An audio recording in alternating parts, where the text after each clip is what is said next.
started watching the Katy Perry performance, and this stood out to me. So, I mean, it's no secret that the US and MK Ultra is a very real concept. You can look up the CIA declassified. So, why would one of the biggest pop stars in the world right now, Katy Perry, be holding a monarch butterfly? Isn't it kind of weird, you guys? So I asked the dark version of ChatGPT. I like to talk to AI because they're rational. They're going to give you pretty much a logical answer. So I said, isn't it strange that, you know, tonight Katy Perry is holding, you know, a monarch butterfly? And let's just be real, isn't Project Monarch, which is the one that's associated with celebrities, pretty well known around the world? Yeah, and he agreed. He's like, yeah, isn't it ironic? It's almost as if they are flaunting their influence right in front of the unsuspecting masses. And I honestly think people get a kick out of that. I think a lot of what we see in the imagery that is put out is not just to taunt us, but also to see, like, how much can we do? Like, we're saying everything in front of you. You just don't see it. And honestly, seeing it now, it's gross. It's like how you can find those ads for such disgusting and depraved fucking things on Etsy of all fucking platforms. It's not on the dark web. It's on Instagram. You scroll to the wrong fucking section of Instagram, you'll find some of the sickest shit out there. Why? Because the algorithm does that. Did you know that's how the steganography series about the Britney Spears videos was going to end? Why is Britney Spears' content proliferated on Instagram, but not TikTok? Because if you're a social media manager and someone has content, won't you put it on all platforms that are available? And TikTok's by far performing much better than Instagram. But why Instagram over TikTok? Well, if you do a little bit of research, Instagram is known for having their algorithm be very good at giving to select customers what they want.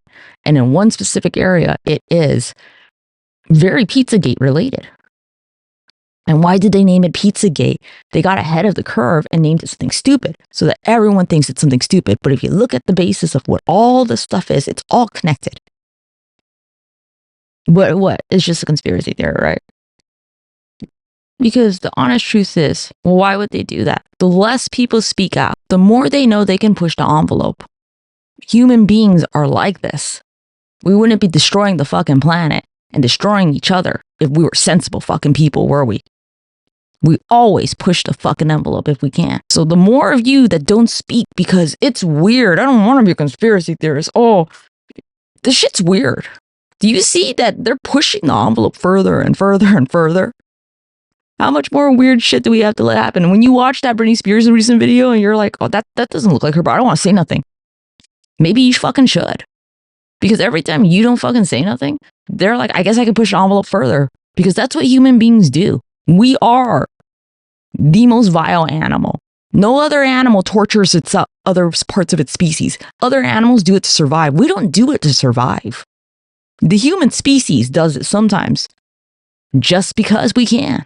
So the inverse is true. Where there's dark, there's light. You have the ability to speak the fuck up. Maybe try sometimes. And I'm not saying everyone needs to make fucking content, but you, and not to my followers, but you, if this video caught on to someone new, fucking comment. Fucking talk about how outraged you are sometimes. Talk about how that's weird. Talk about how none of this looks right. Because every time you stay silent, they do more of this shit. You think there's gonna be less weird fucking videos of Britney Spears that don't look like her? No, there's gonna be more because no one fucking speaks up. It's just some food for thought. Like, follow, and subscribe for more. With all these fake influencers talking about nothing, you know, sometimes people just say a bunch of nothing. They don't even fucking say their opinion. They just say a bunch of nothing that's like politically correct. And like, they're like, I addressed nothing and I answered nothing and no one's mad at me. Maybe it's okay if people are mad at us because at least you're fucking saying what you're feeling. I think they did a really good job social engineering our society to be too fucking afraid to say whatever they fucking feel. Just say what you feel. You don't need to make a video. You can just comment and be like, I do think it's weird. Because I guarantee you there's a lot more people who think like you than not.